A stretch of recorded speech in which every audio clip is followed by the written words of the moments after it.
2월 9일 수요일 중대본 정례 브리핑을 시작하겠습니다. 오미크론의 영향으로 확진자는 증가하고 있으나 현재까지 위중증 환자나 중환자 병상 가동률 등의 지표는 안정적인 상태를 유지하고 있습니다. 60세 이상 고령층이 대부분을 차지하는 위중증 환자 수는 오늘 기준 285명, 200명대를 유지하고 있습니다. 사망자는 하루 20에서 30명 수준이 계속 유지되는 중입니다. 2월 9일 기준 21분의 사망자가 발생하였습니다. 고인의 명복을 빌고 유가족분들에게도 위로의 말씀을 전합니다. 의료체계는 현재 안정적인 상황을 유지하고 있습니다. 중환자 전담 치료 병상은 2,536개를 보유하고 있고 이 중 18.5%가 사용 중입니다. 현재까지는 80% 이상의 여유를 가지고 있습니다. 준중환자 병상과 감염병 전담병원의 가동률도 각각 48.7%, 46.1%로 절반 이상의 여유가 있는 상황입니다. 정부는 오미크론 유행에 따라 오미크론의 특성에 맞는 대응 체계로의 전환을 추진하고 있습니다. 이러한 전환은 역학조사와 격리, 진단검사와 치료체계 등 방역과 의료 대응의 모든 분야에서 차근차근 전개되고 있습니다. 오미크론은 전파 속도가 델타에 비해 2배에서 3배 정도 높지만 굉장히 빠른 확산 속도를 보이는 반면에 중증화율과 치명률은 델타에 비해 3분의 1 정도로 낮은 특성이 있습니다.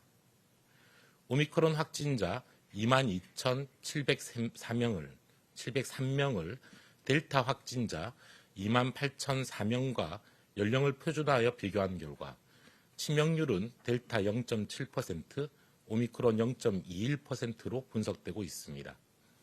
델타에 비해 3분의 1 이하의 치명률이면서 계절 독감의 2배 수준입니다. 연령과 접종력에 따른 치명률 편차도 큽니다. 60세 이상에서 사망의 90% 이상이 발생하고 있고 50대 이하의 대다수는 경증 또는 무증상입니다.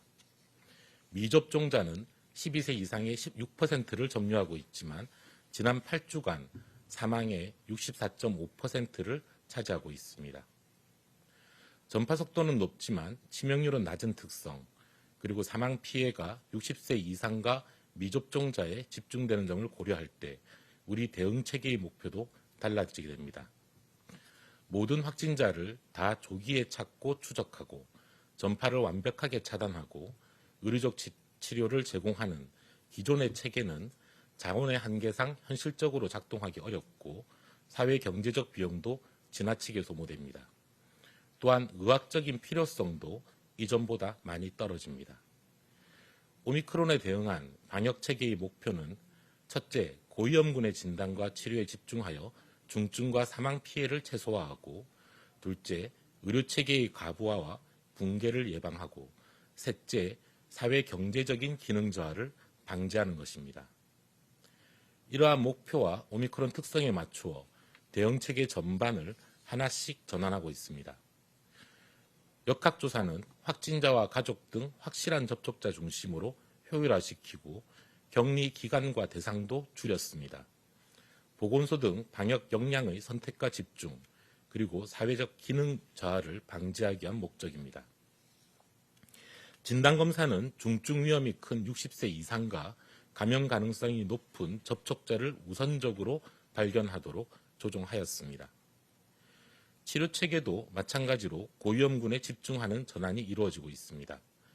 병상을 계속 확충하여 5에서 10% 입원 치료가 필요한 환자의 입원 치료와 중환자 진료를 원활하게 제공하고 무증상 경증 환자에 대한 재택 치료를 활성화하고 있습니다. 재택 치료도 60세 이상 등 고위험군에 집중하여 이들에 대해서는 먹는 치료제를 빨리 처방하는 체계로 전환하고 있습니다. 특히 오미크론의 진단과 치료에 있어 동네 병원 등 통상적인 우리 의료체계의 참여와 역할을 확대하고 있습니다.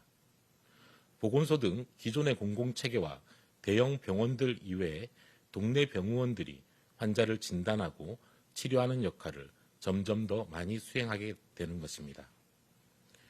2월 3일부터 시작한 진단검사 체계에 참여하는 동네 병원도 증가하고 있습니다. 오늘 기준으로 호흡기 전담 클리닉과 호흡기 진료 지정 의료기관 등 2,106개소가 이에 참여하고 있습니다. 또한 이번 주부터는 재택치료 중 위험도가 낮은 일반 관리군을 동네 병원에서 진료하는 체계도 도입되기 시작합니다. 이를 위한 준비도 차근차근 이루어지고 있는 중입니다.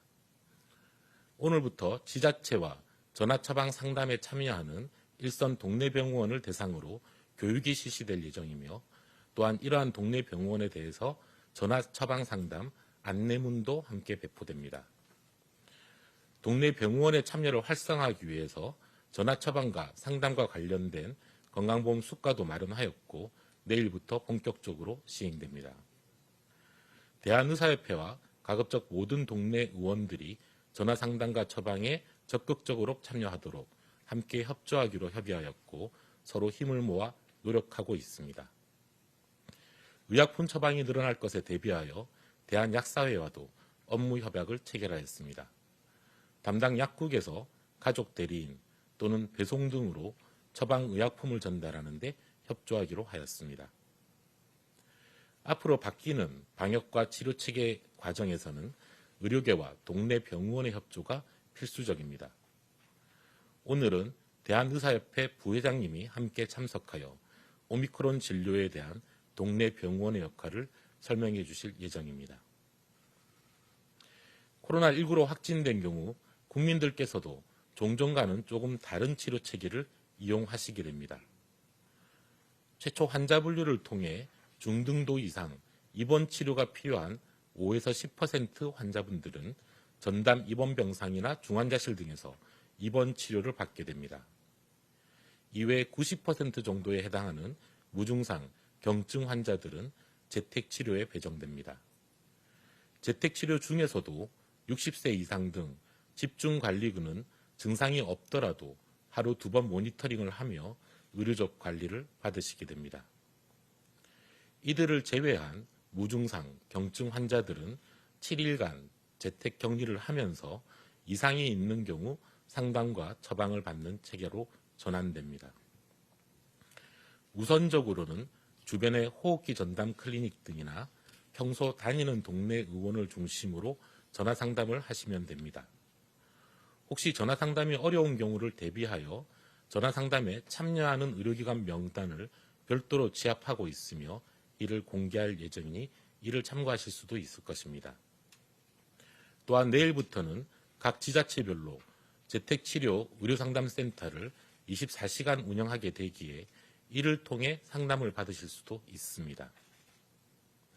국민들께서도 스스로를 보호하기 위해 예방접종과 방역수칙 준수에 협조해 주시기를 부탁드립니다.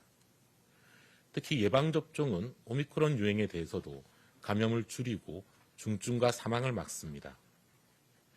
미접종자는 현재 12세 이상의 6.2%에 불과한 소수이지만 지난 8주간 중환자의 60.8%, 사망자의 64.5%를 점유하고 있습니다.